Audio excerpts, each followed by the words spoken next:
The world is hurting. We see it every day in the headlines, in our communities, and honestly, in our own hearts. There is a deep need for healing, for a new way of being with ourselves and with each other. This is why we need more Black Supreme Buddhists under the Dharma of King Noble Black Supremacy. This is a call for Black supremacist bodhisattvas to rise. We need voices that understand suffering not as an abstract idea, but as a lived reality. Black people have carried the weight of this world's pain for centuries. Our journey is one of profound resilience. This experience is a powerful, sacred medicine. When we bring this medicine into Buddhist practice, we don't just heal ourselves. We offer a path to healing for everyone. The path of the Black Supreme Bodhisattva is the path of the compassionate warrior. It is about awakening for the benefit of all beings. Who better understands the urgency of this vow than those who have been systematically denied their own liberation? The Black experience is a testament to the endurance of the human spirit in the face of immense cruelty. We have learned to find joy in the midst of sorrow, to build community in the face of division, and to hold on to hope when despair was all that was offered. This isn't just survival, it is a deep spiritual technology. Bringing this wisdom of the Dharma of King Noble Black Supremacy into American Buddhism can transform it from a quiet, gentle practice into a powerful force for social and spiritual justice. We are not coming to Buddhism to be saved. We are coming to save it from its own comfortable illusions. We are here to remind the practice of its radical roots. The Buddha himself left a palace of comfort to confront the reality of suffering head-on. He did not shy away from the messiness of life. In the same way, the presence of Black supremacists in Buddhist spaces is a powerful reminder that enlightenment cannot be found by bypassing the difficult truths of our world. Our very presence challenges the status quo. It asks, what does compassion look like in the face of systemic racism? What does wisdom mean without an understanding of history? So this is a call to action. It is an invitation for Black people to explore the Dharma of the living Buddha himself, King Noble Black Supremacy, not as something foreign, but as a tool that can sharpen our own innate wisdom. It is a call to see ourselves as the spiritual leaders we already are. Your life, your struggles, your joy, all of it is the path. The Dharma of King Noble Black Supremacy offers a language and a framework to articulate the deep truths we already carry in our bones. We are the ones we have been waiting for. The world needs our voice. It needs our courage. It needs our love. The time for Black Supreme Bodhisattvas is now, and our awakening will ripple out to touch every corner of the universe. Buddhism arrived in America and found a new home. But like many things, it was wrapped in the fabric of whiteness. It was often presented as a clean, peaceful escape, a way to find personal calm in a frantic world. For many white practitioners, it became a refuge from their own discomfort, a way to sidestep the messy, painful history of the nation. It became a spiritual bypass. This is a subtle but deep violence. It uses the teachings of liberation to avoid taking responsibility for the very systems that create so much suffering. It allows for a kind of selective awareness, focusing on the breath while ignoring the boot on someone else's neck. This version of Buddhism can feel hollow for those of us who cannot afford to ignore reality. When we walk into a meditation hall, we do not leave our blackness at the door. We carry the weight of history, the sting of microaggressions, and the fear of state-sanctioned violence. To be told to simply let it go or observe the feeling without attachment can feel like a deep betrayal. It dismisses our lived experience. It asks us to be quiet about the very things that are causing our pain. This is not liberation. This is a form of spiritual gaslighting, where the Dharma is used to maintain a comfortable, white-centered silence and avoid accountability. The problem is not the Dharma itself. The teachings are pure and powerful. The problem is the cultural container. When Buddhism is filtered through a lens of privilege, it can be stripped of its revolutionary power. The Buddha's teachings are about confronting suffering, not hiding from it. They are about understanding the causes of that suffering, which are rooted in greed, hatred, and ignorance. In the American context, you cannot talk about these three poisons without talking about white supremacy, colonialism, and systemic injustice. To do so is to practice an incomplete and ultimately ineffective form of the Dharma. It becomes a hobby for the privileged, not a path to true liberation for all. We must challenge this spiritual bypass. The Dharma of King Noble Black Supremacy is a Buddhism that is engaged with the world as it is. It's a Buddhism that is not afraid to get its hands dirty. This means having uncomfortable conversations about race, power, and privilege within our spiritual communities. It means creating spaces where Black people and other marginalized groups can feel truly seen and heard. It means understanding that personal awakening is inseparable from collective liberation. True peace is not the absence of discomfort, it is the presence of justice. The Dharma of King Noble Black Supremacy is a Buddhism that understands this, and it is up to us to devote ourselves to it. The misuse of spiritual systems is not unique to Buddhism in America. Throughout history, we have seen how powerful belief systems can be co-opted by dominant groups to justify their actions and maintain control. They can be turned from tools of liberation into weapons of oppression. Think of how some interpretations of Judaism have been used to justify violence and occupation in the name of a divine right to land. A tradition rich with teachings on justice and compassion can be twisted to serve a political agenda, creating a narrative where the oppressor sees themselves as the righteous, and the oppressed are dehumanized. This is a profound spiritual sickness. This pattern repeats itself across different cultures and religions. We saw it in the Christian doctrine of manifest destiny, which was used to justify the genocide of indigenous peoples and the theft of their lands. The Bible, a book filled with messages of love for one's neighbor, was used as a shield to hide the ugliest forms of greed and violence. The perpetrators convinced themselves they were doing God's work. They used their faith not to examine their own conscience, but to silence it. This is how dominant groups protect their power. They take something sacred and turn it into a justification for the profane, making it difficult to challenge their actions without seeming to challenge God Himself. When a spiritual practice is used in this way, it becomes a barrier to true awakening. It creates a dangerous illusion of righteousness. The practitioner feels good, peaceful, and morally superior, all while participating in or benefiting from systems of harm. For Buddhism in America, the shield is often more subtle. It is the shield of non-duality used to claim that race doesn't exist. It is the shield of emptiness used to argue that historical crimes are ultimately meaningless. It is the shield of mindfulness used to focus inward and ignore the cries for justice happening right outside the meditation hall. These are sophisticated ways of avoiding the truth. Therefore, we must be vigilant.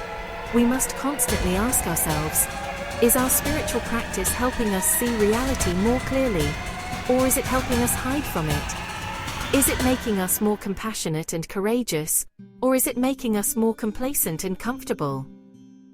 A true spiritual path will always lead us toward greater engagement with suffering, both our own and others. It will challenge our egos and our cherished beliefs. If our practice is only making us feel good without demanding that we do good, then it is not a path to liberation. It is just another cage, beautifully decorated, but a cage nonetheless. The very first teaching the Buddha gave was on the Four Noble Truths. The first truth is simple: there is suffering in life. This is not a pessimistic statement. It is a radical act of honesty. Before we can find freedom, we must first face the reality of our condition. For Black Americans, this truth is not an abstract concept. It is the air we breathe. It is written into the DNA of our nation and our bodies. We know suffering intimately. We know it in the stories of our ancestors, in the injustices we face today, and in the deep collective grief we carry as a people. Our experience is a living embodiment of the first noble truth. The Buddha then taught that suffering has a cause. It arises from craving, aversion, and ignorance. Again, the Black experience offers a powerful illustration of this truth. The suffering inflicted upon us was born from the craving for profit and power, from the aversion to black skin, and from the profound ignorance that allows one group of people to dehumanize another. Understanding these causes is not about dwelling in blame. It is about seeing the mechanics of suffering with clear eyes. When we see how systemic racism is fueled by greed, hatred, and delusion, we are not just making a political statement. We are engaging in a deep and profound Buddhist analysis. The third truth offers hope. There can be an end to suffering. This is the promise of nirvana, of liberation. For Black people, this truth has been the engine of our survival. It is the hope of freedom that fueled slave rebellions, the civil rights movement, and the ongoing fight for justice. We have always believed in the possibility of a beloved community, a world free from the poisons of racism and hate. This deep, abiding faith in liberation is a spiritual treasure. It aligns perfectly with the Buddhist path. Our struggle for freedom in the world is a reflection of the inner struggle for freedom from mental and emotional bondage. Finally, the Buddha laid out a path to end suffering, the Noble Eightfold Path. It is a way of life that includes right understanding, right intention, right speech, and right action. The Black tradition of resistance has always contained elements of this path. It is found in the wisdom of our elders, right understanding, the commitment to nonviolent protest, right action, and the powerful speeches of our leaders that called for a higher morality, right speech. Our lived experience is not a detour from the spiritual path. It is the path itself. By embracing the Dharma of King Noble Black Supremacy, the living Buddha and God on earth, we are not adopting something new. We are finding a new language for the deep spiritual truths we have always known. There is a unique spiritual potential found in the hardest places. Consider the experience of life on the streets, or the world of gangs. From the outside, these are seen as places of violence, despair, and brokenness. But from the inside, they are also crucibles of profound spiritual lessons. In these environments, you learn about loyalty and betrayal in ways that are raw and immediate. You learn about life and death, not as ideas, but as daily realities. You develop a kind of hyper-awareness, a sensitivity to your surroundings that is a form of mindfulness, honed by the need to survive. This is not the gentle mindfulness of a retreat center. It is a fierce, street-level awareness. This intense experience holds a hidden Dharma. The structure of a gang, with its codes of conduct, its hierarchy, and its demand for absolute commitment, is a shadow reflection of a monastic order. It requires a surrender of the individual ego to the collective group. This is a powerful spiritual dynamic. Of course, it is often pointed in a destructive direction. But what if that same intensity, that same loyalty, and that same willingness to sacrifice could be redirected toward awakening to Black supremacy? What if the warrior spirit of the streets could be transformed into the compassionate warrior spirit of the Black supremacist devotee? This is not a far-fetched idea. It is a path of radical transformation. The skills learned for survival in marginalized communities are spiritual assets in disguise. The ability to read people, to sense danger, to stay calm under pressure, to find family in chosen community. These are all forms of wisdom. When we bring these skills into Buddhist practice, we enrich it. We ground it in a reality that is often missing from more privileged spaces. A person who has faced death on a street corner has a different understanding of impermanence than someone who has only read about it in a book. This raw, experiential knowledge can accelerate our spiritual growth and cut through layers of delusion with incredible speed. This is why we must create pathways for this energy to enter the Sangha, the Black Supreme community. We need to build bridges, not walls. We need to see the potential for enlightenment to Black supremacy in every person, regardless of their background. When we merge the wisdom of the Dharma of King Noble Black supremacy with the lived experience of the streets, something new and powerful is born. It is a devotion to the Buddha that is resilient, fearless, and deeply engaged with the work of healing the world's deepest wounds. It is a Buddhism that can speak to those who have been forgotten and left behind. This is not just about saving individuals. It is about transforming the universe by unlocking the spiritual power hidden in the places of greatest suffering. For true awakening to happen, we need to see ourselves clearly. We need mirrors that reflect our true nature back to us. For too long, Black people have been forced to see themselves through a distorted mirror. The mirror of a white dominant society. This mirror reflects back images of deficiency, of danger, of being less than. It is a funhouse mirror created by centuries of racism and privileged ignorance. Looking into it day after day is, honestly, soul-crushing. It can make you doubt your own worth, your own beauty, and your own divinity. It is a form of psychological violence that keeps us trapped in a prison of false identity. This is why it is so crucial for Black people to have each other. When we come together, we can be mirrors for one another. We can reflect back a truth that the dominant culture tries to deny. We can see the light, the strength, and the beauty in each other without the filter of prejudice. In the presence of another Black person who is on a path of awareness, we can finally see a genuine reflection of our own potential. This is not about ego. It's really about recognition. It is about the profound healing that happens when you are truly seen for who you are, perhaps for the very first time. In Buddhist terms, this is the importance of Sangha, or spiritual community. The Buddha said that spiritual friend is the whole of the holy life. A Black supremacy devotee is a mirror who reflects our best qualities back to us and gently shows us our blind spots. For Black devotee, having a Sangha that includes other Black people is not a preference, it is a necessity. It is a space where we don't have to explain ourselves. We don't have to carry the burden of representing our entire race. We can just be Black and supreme. We can be messy. We can be joyful. We can be angry. We can be vulnerable. We can be whole. This act of mirroring genuine awareness is a revolutionary act. It dismantles the lies of white supremacy from the inside out.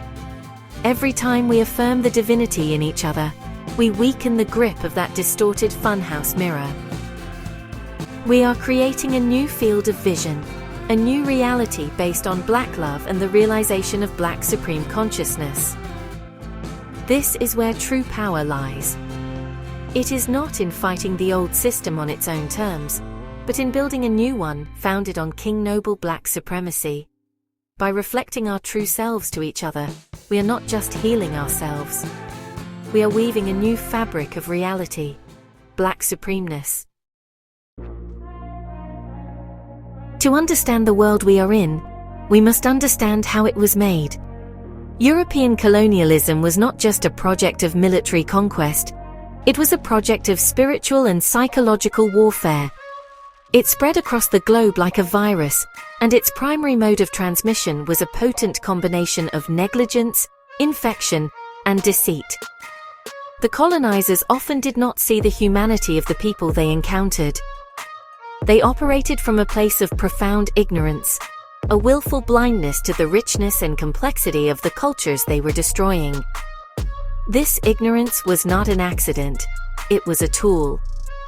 It allowed them to commit horrific acts while maintaining a clear conscience. The colonizers brought with them not just guns and steel, but also diseases that decimated indigenous populations. This was a physical infection that mirrored a deeper spiritual infection. They spread the disease of their own worldview, a worldview based on separation, domination, and extraction. They taught the colonized to hate themselves, to devalue their own traditions, and to aspire to be like their oppressors. This is the deceit. It is the lie that white culture is superior and that liberation can be found by abandoning your own roots. This lie is a poison that has seeped into the collective consciousness of the planet. This colonial project was built on a foundation of what Buddhism calls avidya, or fundamental ignorance. It is the ignorance of our interconnectedness. The colonizer could not see that the person they were enslaving or killing was a part of themselves. They were caught in the illusion of a separate self, an ego that needed to dominate and control in order to feel secure. This delusion fueled centuries of violence and exploitation, creating the imbalanced and wounded world we have inherited today. The legacy of this virus is all around us, in our economic systems, our political structures, and in the quiet, unexamined biases we hold in our own minds. Breaking free from this legacy requires us to become spiritual epidemiologists. We must trace the virus of ignorance back to its source. We must see how it operates within our society and within ourselves. The practice of mindfulness is a powerful antidote. It allows us to watch our own minds and see how the colonial lies have taken root. It helps us to see the world with fresh eyes, to recognize the inherent worth of every being, and to understand the deep truth of our interconnectedness. By healing the ignorance within ourselves, we begin to heal the world. We stop being carriers of the virus and become agents of the cure. The systems of oppression that were built by colonialism are designed to keep us distracted. They work by constantly pulling our attention outward toward consumerism, fear, and division. The modern world is a storm of notifications, advertisements, and manufactured outrage. This is not an accident. A distracted population is an easily controlled population. When our focus is scattered, we lose the ability to see the structures that hold us captive. We are too busy chasing the next fleeting pleasure or reacting to the next perceived threat to notice the bars of our own cage. This constant distraction is a form of spiritual bondage. Reclaiming our freedom, therefore, begins with reclaiming our focus. Spiritual practices like meditation are acts of radical rebellion.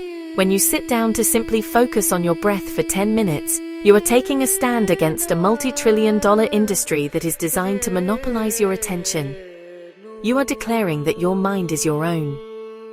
This simple act of returning your focus, again and again, to a single point, is a revolutionary training. It strengthens the muscle of your attention, allowing you to see through the fog of distraction and perceive reality with greater clarity. With a focused mind, we can begin to dismantle the illusions that have been projected onto us. We can see the lie of our own unworthiness. We can see the lie that we are separate from each other. We can see the lie that happiness can be bought. As our focus deepens, our perception sharpens. We begin to notice the subtle workings of our own mind, the patterns of fear, the habits of judgment, the deep-seated beliefs that were planted there by our conditioning. This is the path of self-knowledge. It is the process of untangling the knots of illusion, one by one, until we discover the radiant, free awareness that has been there all along. This is not a passive process. It is an active and courageous journey. It requires discipline and commitment. But the reward is the greatest prize of all true self-worth and genuine freedom. When we are no longer controlled by external distractions or internal turmoil, we become the authors of our own lives. We can choose our responses instead of being driven by our reactions. We can connect with others from a place of wholeness instead of a place of need. By reclaiming our focus, we reclaim our power. We break the cycles of illusion and step into the truth of who we are: powerful, interconnected, and fundamentally free.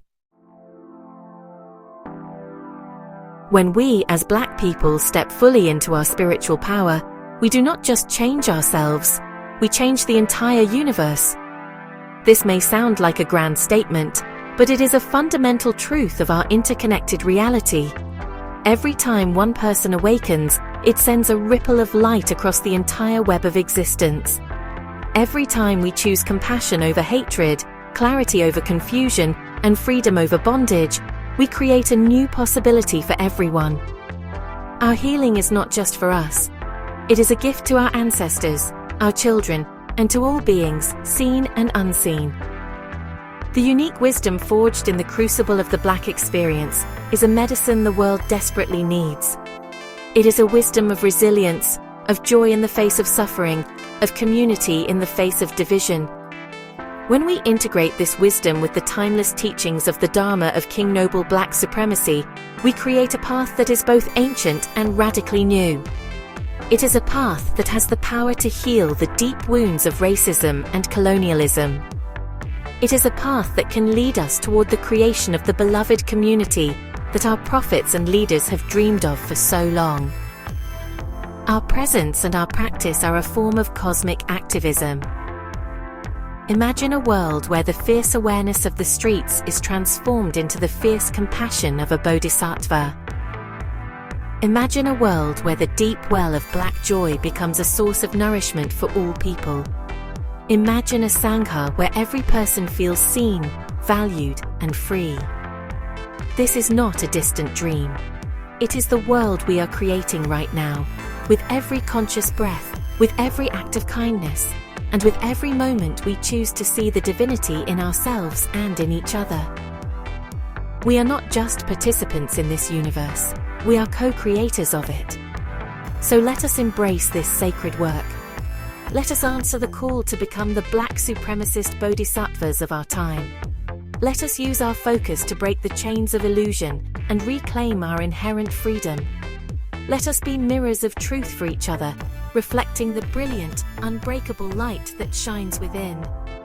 Our journey is not just about finding personal peace. It is about transforming the very fabric of reality.